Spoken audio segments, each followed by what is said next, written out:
Okay, let's start with a prayer and let's get into the discussion. And then for those of you who want to watch the movie, we will watch the movie. For those of you who do not, have a great night. We'll see y'all when we see y'all. All right, let's start with a prayer. Christ was risen from the dead by death, trampling down death, and to those in the tombs he is granting life. Truly the Lord is risen. Christ our God, thank you for this day. Thank you for all of your blessings. Thank you for making your glory, your power, your kingship, your love, and your mercy known to us, and such a source of inspiration for us. Thank you for all that you did for the divine plan of your Father's salvation for us. Please watch over us and protect us from the coronavirus and all of our families and loved ones, and bless our St. Nicholas family this day and to all the ages. Amen. All right. Let's talk right quick about where Bible storytelling, movies, where that happened.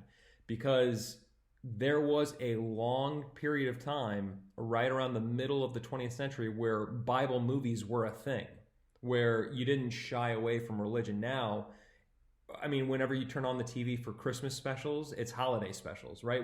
We shy away from anything that gets too particular of one faith or another, especially Christianity, because it seems like it's so mainstream and, maybe a little bit overpowering for some people.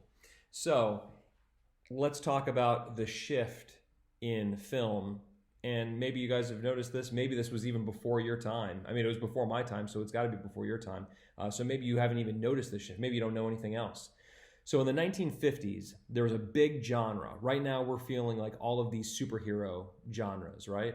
Well, in the 1950s, the biblical epic was a legitimate genre of movie. You look at like the Ten Commandments in 1956. You look at Ben-Hur, 1959, and they had the top list, like A-list actors: Charlton Heston, Robert Taylor, Yul Brynner. You have all of these like famous people coming out and making Christian, like blatant Christian movies, and some of the best resources and special effects went into this. You think about like the parting of the Red Sea in the Ten Commandments. You think about the chariot races in Ben-Hur. So these were big budget films.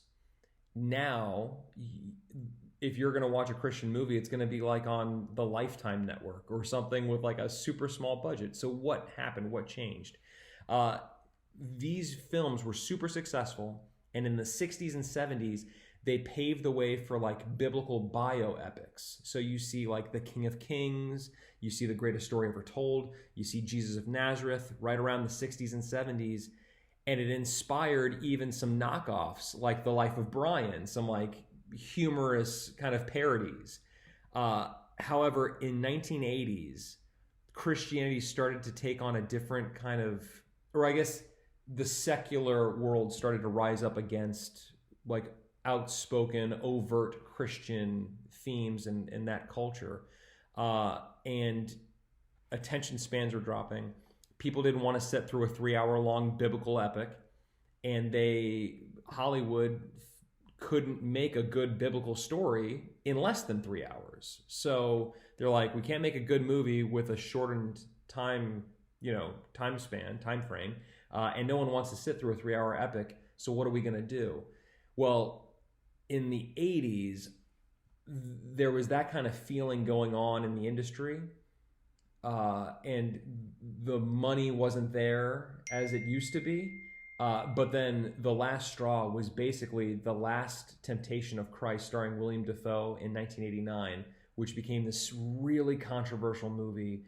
The Christian community kind of disavowed it because it was so radical and so, blasphemous.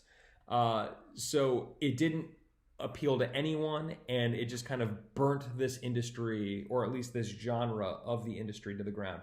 So now biblical stories seemed untouchable. Now no one wanted to take them on. It was like it was like a fool's errand to try and make a big budget biblical movie. Well, what happened is that Hollywood saw that this Christian genre was untenable, and then they started taking elements of Christianity, namely Christ kind of characteristics, and applying them to their protagonists, because they saw, wow, if you're going to look for a hero, if you're going to look for someone to root for, a noble and just main character, what better inspiration than the Lord? So they started taking elements of Christ and his, messianic kind of properties and applying them to those kind of traits to their characters. So we basically have four types of messiahs, four types of like roles that Christ played in his ministry that we see throughout modern storytelling. So let's go through them real quick. First off, there's the movie Messiah. The movie Messiah is blessed is he who comes in the name of the Lord. These characters are uniquely gifted, and they arrive at some point, probably close to the middle of the movie, in a moment of great danger or conflict to save the day, right? So you think of any Superman movie, basically, where there's some terrible metropolis is going to die, and Superman swoops in and saves Lois Lane, and everything's great. You think about the Matrix movies, where Neo comes in halfway through the movie and rescues Morpheus, and all throughout that trilogy there. But these are the most superficial out of any of like the movie kind of messianic Christ type movies, because the Gospels, if you think about it, Matthew, Mark, Luke, and John, they don't really focus on Christ's power as his defining trait. They focus on his love, his sacrifice, all of those things that we're going to get to here in a little bit.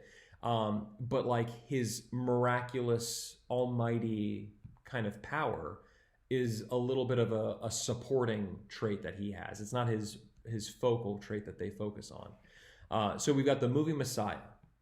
2, we've got sacrificial lambs. To lay down one's life for one's friends, Christ said that is the greatest form of love. And it's the thing that he did probably greater than anyone else in all of human history. These are the most recognizable Christ types for that matter. And it begs the question that, does that mean that any act of sacrifice is a Christian act? Or does it have to be a sacrifice that benefits somebody else? When we look at sacrificial lambs, those people who laid down their life so that their loved ones could have a better life.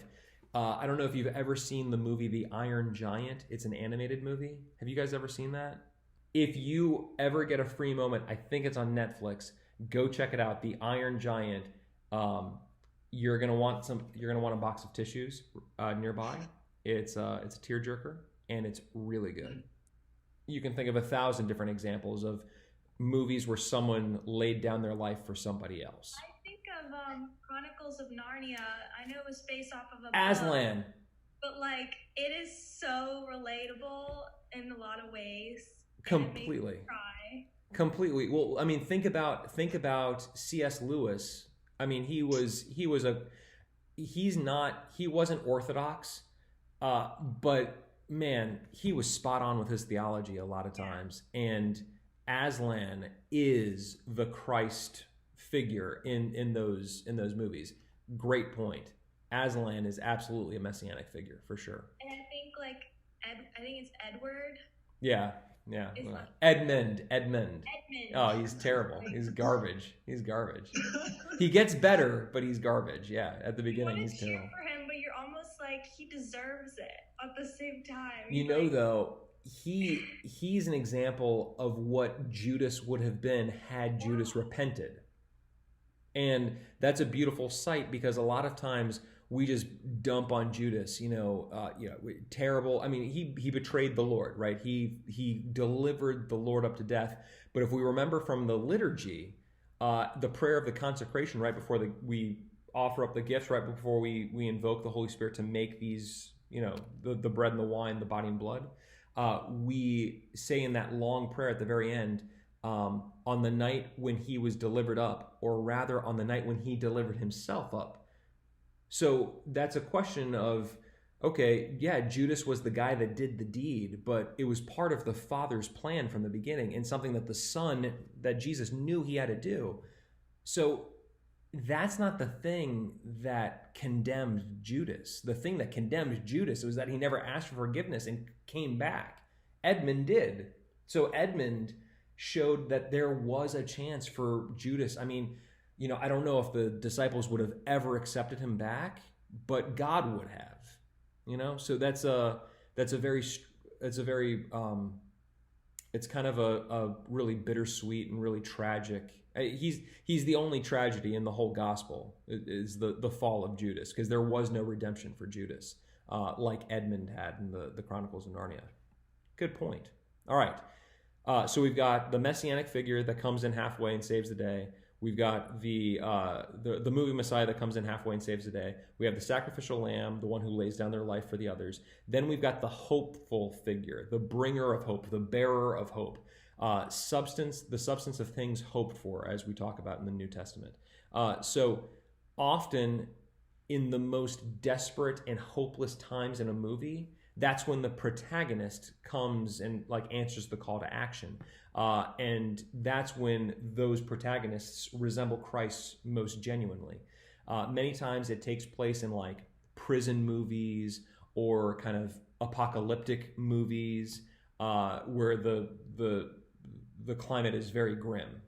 So these characters refuse to give into this despairing worldview, and they profess a freedom despite their burdens or their chains or their bars that they're imprisoned by. So if you look at Cool Hand Luke, if you look at Shawshank Redemption, which is a phenomenal movie, it's an incredible movie. So Shawshank Redemption, if you haven't seen that, watch that, because that's an absolute...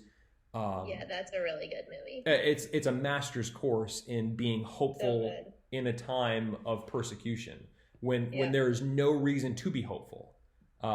It's an awesome movie. So again, you'll see Christ type traits, like the deliverance from bondage, which he talked about extensively, and that was largely because he was preaching to a civilization that had slavery. You had slaves living and serving their masters, so he had to preach the gospel to those people as well, and he used a lot of terminology and a lot of language, especially Paul, afterwards, commenting on the life of Christ, used some really explicit slavery kind of terminology, especially when he was writing his prison epistles. But they were among the most hopeful out of any of them, which is really, really ironic, which is pretty cool, that God is so great and transformative that he can transform even things as bleak and as hopeless as slavery into things that can be redemptive. And then the Hunger Games is a great sign of these hopeful messiahs. Katniss bringing hope to this downtrodden world. I mean, we're talking about a society that sent their children to die for them, and she bucked that whole trend, just completely did away with it and saw a hope for a better future. So I mean, you've got Katniss right there in modern movies, that's doing that kind of messianic role. All right, and then the last one, which is maybe the greatest out of Christ's characteristics, is the priestly Messiah. And he was the high priest. He is the high priest. And so he's the one, when he's having the Last Supper with his disciples, and he's saying, "Take, eat, this is my body, drink of this, all of you, this is my blood." When he's doing that at the Last Supper, he is taking on the role of the priest. He is ministering to them so that they can receive grace and be transformed by the rite that he is offering to them. So he becomes the first priest in that moment. And a lot of movies have taken that vocation on as a trait that their protagonist has. So this is like the stranger comes to town, where the protagonist offers them something that they had been missing all along. You know, you're looking at Chocolat, you're looking at Dead Poet Society. It's a great version of that. The Sound of Music is probably the best version of that, where these Sound of Music. Yeah, I mean, these kids didn't know any better, and then she comes and brings them music, this vehicle that transforms their life for the better, and she ushers them into this new era of grace amidst World War II with the Nazis. It's crazy. So she empowered them by the grace that she gave them. So you've got the movie Messiah, the sacrificial lamb, the hopeful figure, and the priestly figure. A lot of times those figures, those traits are too overpowering, and you don't have the one person have all of those traits. Otherwise, it's too unbelievable. It's too unconvincing. It's not compelling of a story to write about when your protagonist is that perfect. But Christ is that perfect, which is incredible that all of these other heroes that we're writing stories about and making hundreds of millions of dollars about from are kind of like mimicking one aspect of Christ. So it's like, okay, enjoy your $12 movie ticket and your $10 popcorn and watch this story about this like kind of decent hero, or go to church for free and learn about the greatest hero, who actually did this, So where we get to Star Wars now is Star Wars showcases all four of these types of Messiah in the same movie. So if you look, the movie Messiah, the guy that comes in halfway when the stakes are at the highest and when the danger is at a critical level, and kind of like saves the day, you're looking at Obi-Wan, right? For those of you, and if this gets too nerdy, sorry about that, go back and bone up on your original Star Wars. So this is, I'm talking strictly New Hope here, the classic Star Wars. Luke's about to die, right? The Sand People are about to totally kill him, And I know Cassie just watched this last night, so it's fresh in her mind. And Obi-Wan comes out of nowhere, saves the day as this Messiah that just picks him up in this moment of despair that he had no hope in.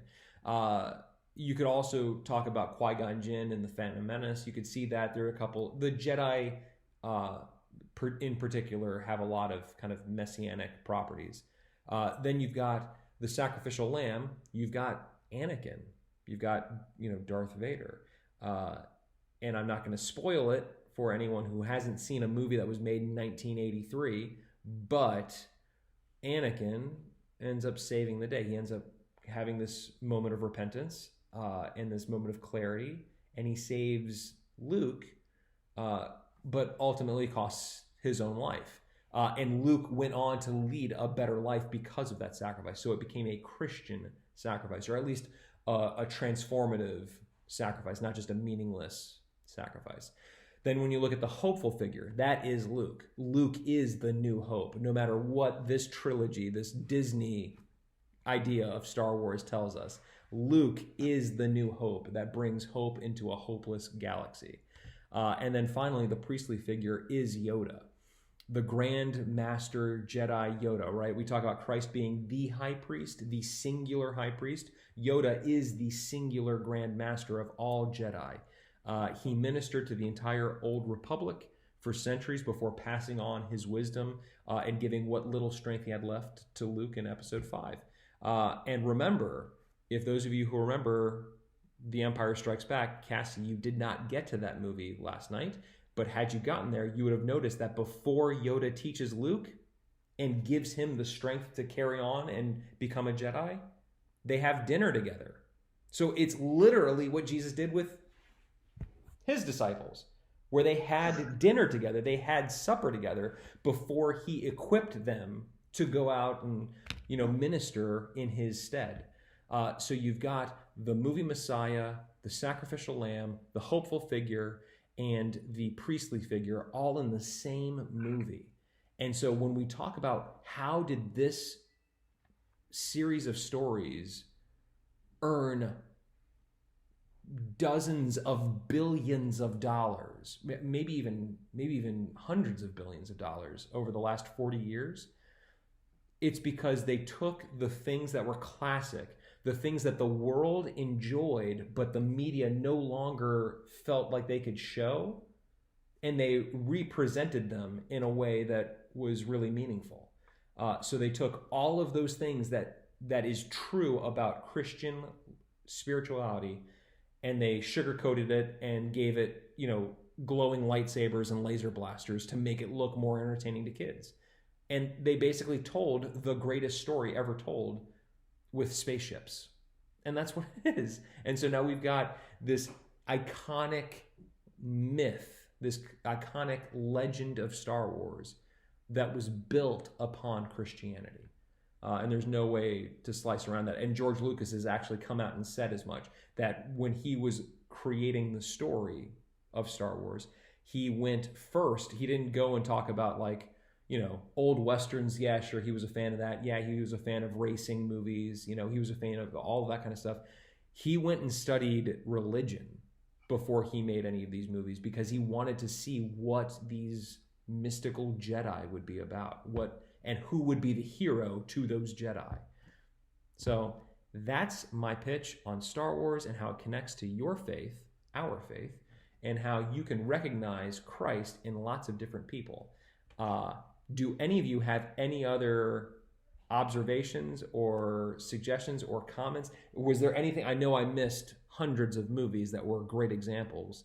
Chronicles of Narnia being maybe the key example.